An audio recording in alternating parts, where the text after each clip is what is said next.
Hello, my name's Ellie. I work for Purina as the Veterinary Technical Manager, and I'm going to talk to you today about the science behind nutrient enriched water and what's the evidence.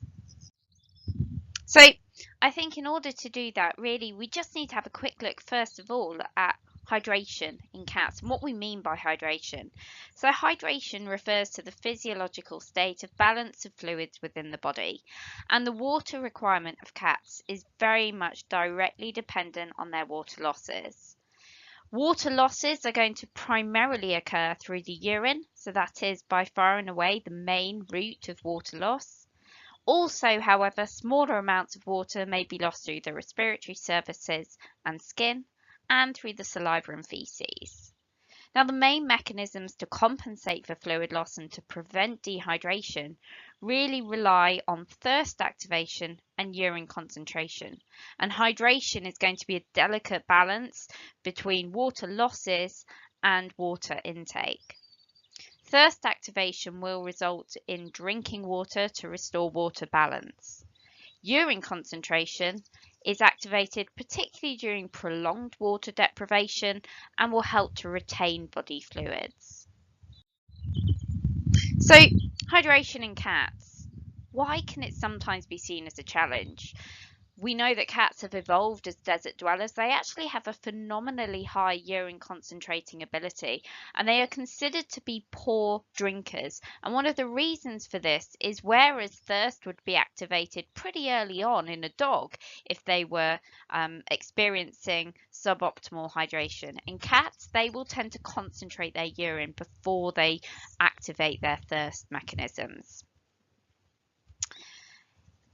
In addition to that, it's worth considering that in the wild, they would generally rely on their prey alone to obtain most of their water. So prey would typically have a water content of in the region of around 60%, and that would be all they relied on to obtain most of their water. So naturally in the wild, they really don't drink very much at all.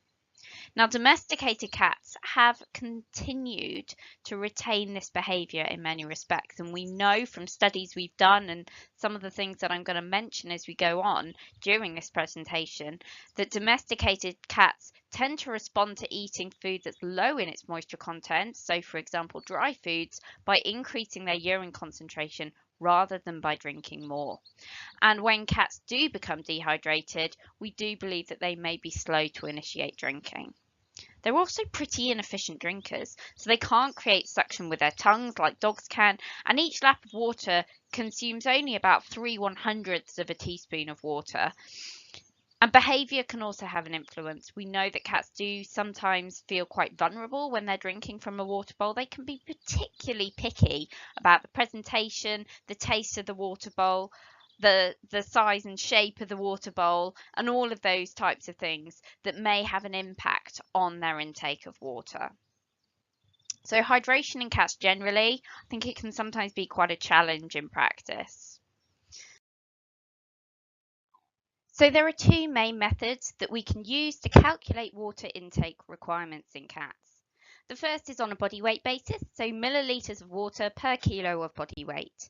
And studies have demonstrated on average that a cat eating only dry food will ingest approximately 24 to 30 millilitres per kilo per day, although that will vary from individual to individual. The alternative equation that we could use is one proposed and recommended by the National Research Council, or NRC, who recommend calculating the energy needs of a pet on a kilocalorie per day basis and providing 1 millilitre of water per 1 kilocalorie. It's worth bearing in mind that actually much lower ratios have been found in healthy individual cats. So on average, the daily water to calorie intake ratio in cats on a dry food only is 0.6 to 0.8 and increases to 0.9 if they are ingesting a wet food. And it's worth bearing in mind that total daily water intake is not calculated on free water alone, so not just on, for example, drinking water alone. There are three key components that we need to consider when we're looking at how much an individual is taking in per day. That's the free water from drinking, the water within a food, and the metabolic water. Now, food moisture can have quite a significant impact on the amount of moisture overall taken in per day and on the amount of drinking water taken in per day. So if we look at a commercial dry feline diet, they're typically less than 10% moisture, whereas with a wet diet, they contain over 75% moisture.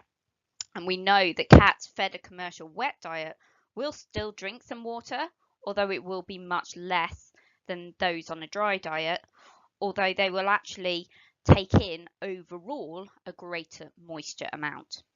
Metabolic water contributes only a very small amount to the total daily water intake, and metabolic water is composed of water that's produced in addition to ATP during the metabolism of macronutrients to generate energy. But actually, interesting to be aware that daily water needs for healthy cats is only really very marginally defined. We're still not entirely sure what a healthy individual should be having per day as optimal, and obviously dependent on any condition that they may also have, we may wish to increase their daily water intake by a greater amount than what is suggested on the slide for healthy cats. We also don't know that much about how incremental changes in water intake translate into changes in urine measures that are associated with hydration. So, for example, urine-specific gravity, urine osmolality, and the volume of urine produced. So what strategies do we have to increase fluid intake in cats? Well, feeding a wet diet is a particularly effective way to encourage moisture intake.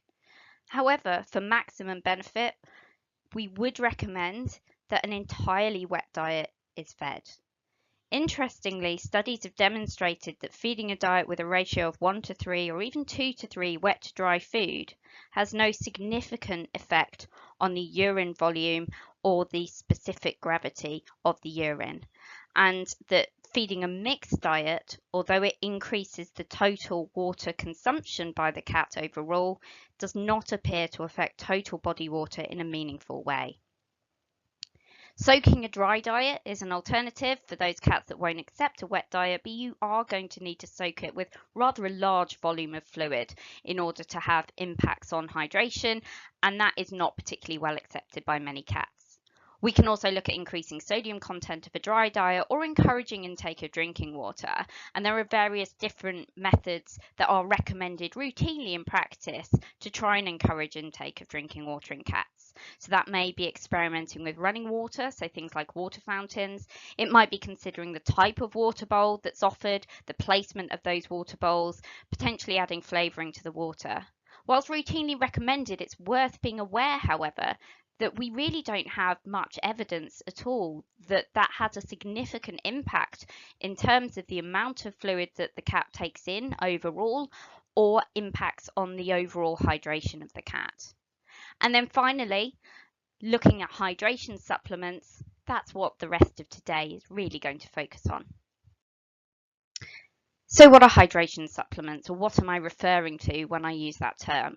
Well, I'm looking at a nutrient-enriched water, which is a water-based solution with added osmolytes that helps to engage cats to lick it up, increasing their total liquid intake and decreasing the urine-specific gravity and osmolality.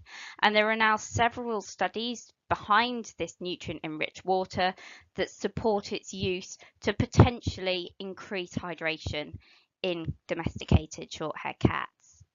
So we can measure urine-specific gravity in order to ascertain whether there's been an effective increase in fluid intake. And I'm going to refer to measurement of the urine-specific gravity a few times during this talk. But the research that's evaluated this nutrient-enriched water has demonstrated an overall increase in the consumption of fluid and a significant impact on the urine parameters, as well as that total water consumption when we compare cats ingesting a nutrient-enriched water to cats offered only tap water. So proposed mechanism of action of this nutrient-enriched water, it's all about these osmolytes. If you have a look on the left-hand side, you will see those little multicolored molecules. Those are your osmolytes, and imagine them almost like little magnets. So things like whey protein and glycerol will attract water and they will suck them into cells with them. So they will move down a gradient into cells and they will pull water with that. And those osmolytes therefore can help with respect to pulling that water into cells to allow fluid retention better in the body, as well as aiding in absorption of water in the first place. So the science behind nutrient-enriched water. Let's look at these 3 key studies. There are a couple of others that have also been done, but I'm going to focus on these 3 today. So, study number 1. This one was, you can see from the design, involved healthy cats that were fed dry food with free access to tap water and ad lib access to nutrient-enriched water for 56 days. So the way that this worked was that, first of all, they were fed for a first baseline week with tap water and dry food in both groups. And then in these 2 groups, they were separated, and one group was offered the nutrient-enriched water alongside dry food, and the other group was offered the tap water alongside dry food. And then in the last 6.5 weeks of the study, the first group was offered the dry food and tap water and nutrient-enriched water all alongside each other, and the control group remained just on the dry food and tap water. So bear in mind, having the control group really important to compare when cats are offered tap water only versus when they're offered the nutrient-enriched water. So what did we find? Well, cats that were offered both the tap water and nutrient-enriched water, so in that final stage, preferentially drank nutrient-enriched water. And the nutrient-enriched water group actually had a 60% higher mean liquid intake per week compared to the baseline. The higher liquid intake in the nutrient-enriched water group helped maintain a more dilute urine and had an impact on urine output. So we saw a decrease in the urine-specific gravity, actually by over 30% lower, a decrease in urine osmolality, and an increase in urine output by almost 50%. So the conclusions from this initial study that was done was that cats that drank a nutrient-enriched water appeared to have a higher daily water intake, increased urine output, and improved measures of hydration compared to cats that were only offered tap water. And bear in mind that this was also reviewing chronic ingestion. So these results were maintained over the whole period of the study, which was 56 days. In a second study, also by Brian Zangi et al., they looked at a group of healthy cats, so 36 healthy domestic short-haired cats, that were again offered nutrient-enriched water, but this time at a specific dose that was offered twice daily rather than ad lib, and with a dose that was incrementally increased over a 10 to 17 day period. They also looked at whether the addition of a poultry flavouring could impact on the total water intake. So if we look at the setup of this one, so initially in the baseline period, all cats, so all 36 cats, were offered dry food and tap water, and that lasted 1 week. 4 cats then went into a control group that remained just on dry food and offering of tap water throughout the duration of the study. With the other 2 groups, they were split into 2 equally sized groups of 16 cats, and one group was offered the nutrient-enriched water with added poultry flavouring, and one group was offered the nutrient-enriched water without that added poultry flavouring, and that was the only difference between them. So, what did we see in this one, and how did we conduct the study? So you will see that there are 3 doses that are mentioned. In the initial period of 17 days, cats were offered the nutrient-enriched water at the same dose that they had drank water in during that baseline period. So they were offered the same amount that they had that they had drunk of the tap water in the initial period. In the second period of 10 days, the amount of nutrient-enriched water, whether with or without poultry protein, was increased to 1.5 times the dose. And then finally, in the final period of 10 days, it was increased to double the dose of water that they had drunk in the baseline period. And throughout the duration of the study, all of the cats had access to 3 different bowls. So they had access to food, to nutrient-enriched water, and to tap water, with that nutrient-enriched water at an assigned liquid volume per day. So liquid consumption, food intake, and total water intake from all sources was measured, and urine was collected for 48 hours during each period to measure the void volume and to measure the USG, or urine specific gravity.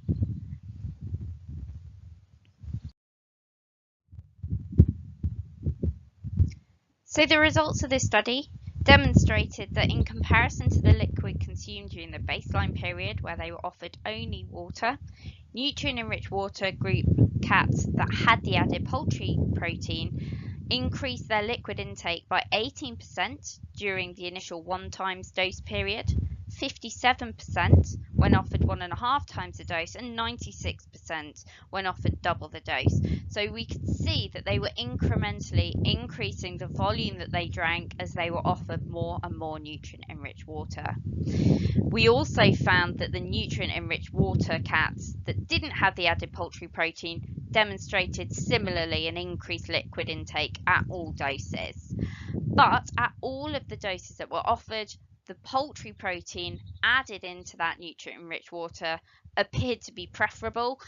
Cats would drink more of that than the cats that were offered only the plain nutrient-enriched water. So most likely more palatable, more tasty for them. An increased dose available overall resulted in an increased water consumption. If we now look at the effect on the urine parameters, at all doses there was a lower urine-specific gravity, or USG, in cats that were consuming the nutrient-enriched water with poultry flavouring in it versus those receiving tap water only, and an increasing dose available resulted in a lower USG.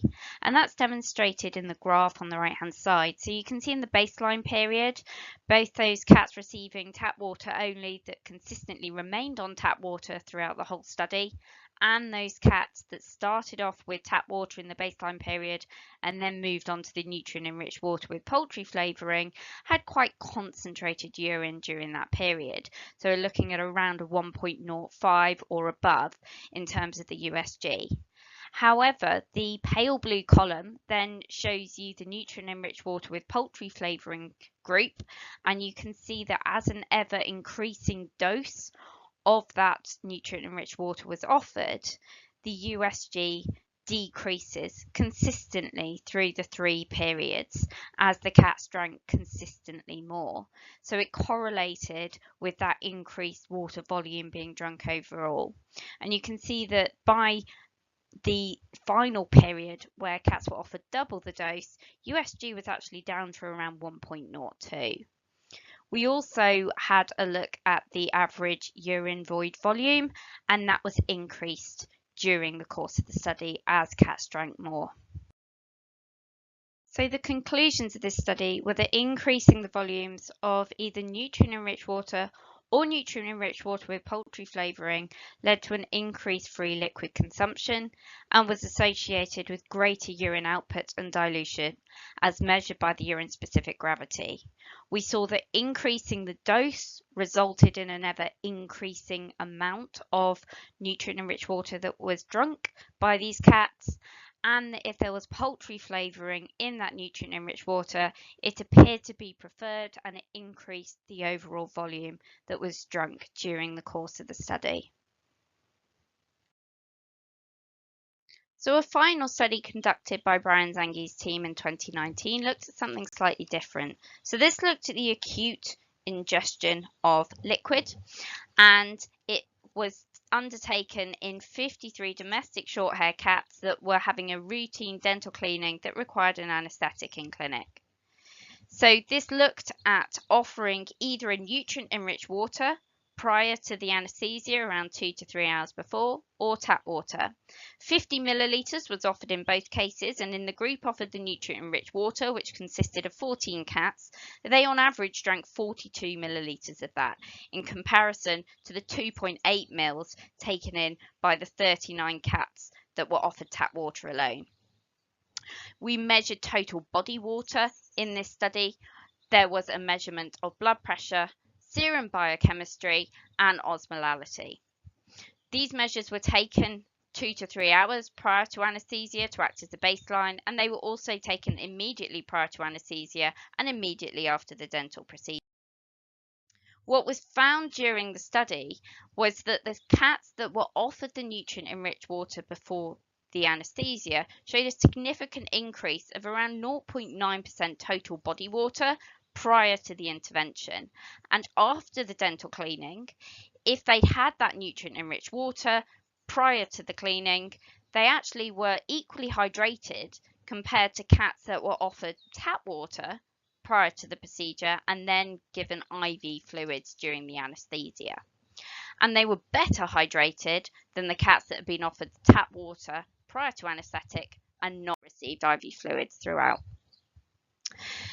So clinical relevance, I've mentioned a lot around urine output, urine dilution, water intake, and these studies really help to map out a bit more around the clinical relevance of measuring urine output and urine dilution and water intake and the relationship between them. So a curvy linear relationship was found between total water intake volume and urine specific gravity, and that might be helpful in clinics to allow for the calculation of the total water intake that's probably going to be needed in order to exceed the water resorption mechanism within the kidney and promote more dilute urine in a healthy individual cat. A linear relationship was found between the urine output volume and the total water intake, as you can see from the graph on the right hand side. So that allows clinicians to estimate the volume of daily water that needs to be ingested to achieve a target cat's urine output. So to summarize what we've covered, we now have some studies around nutrient-enriched water in healthy cats. This has been an evidence base for considering the use of this water supplement to support hydration.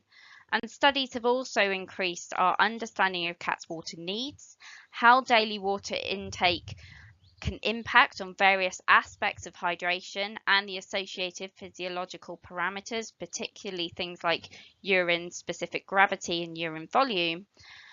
And really it has provided an opportunity to move beyond the generic recommendation of merely having fresh water available for cats. So nutrient-enriched water may provide a tool to increase daily water intake and improve hydration. It may benefit healthy cats that are eating dry food, and it may potentially be beneficial to improve hydration and water intake in cats at risk of, for example, feline lower urinary tract disease, cats with chronic kidney disease, or cats experiencing a hypohydrated state because of other reasons, so for example age or surgery. So a nutrient-enriched water supplement may provide a feasible method to support increased water intake as an alternative or in addition to high moisture or sodium enriched foods.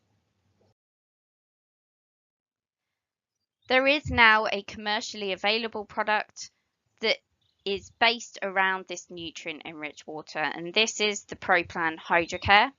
This has been shown to increase total water intake and promote hydration in comparison to cats consuming only water in addition to dry feeding. It can help to increase urine dilution and also has a great taste. So on average, it's been created to help cats consume 28% more liquid per day than water alone, and really shown to help increase water intake and urine dilution. I hope today has been helpful to give you a greater understanding of the science behind nutrient-enriched water. Thank you.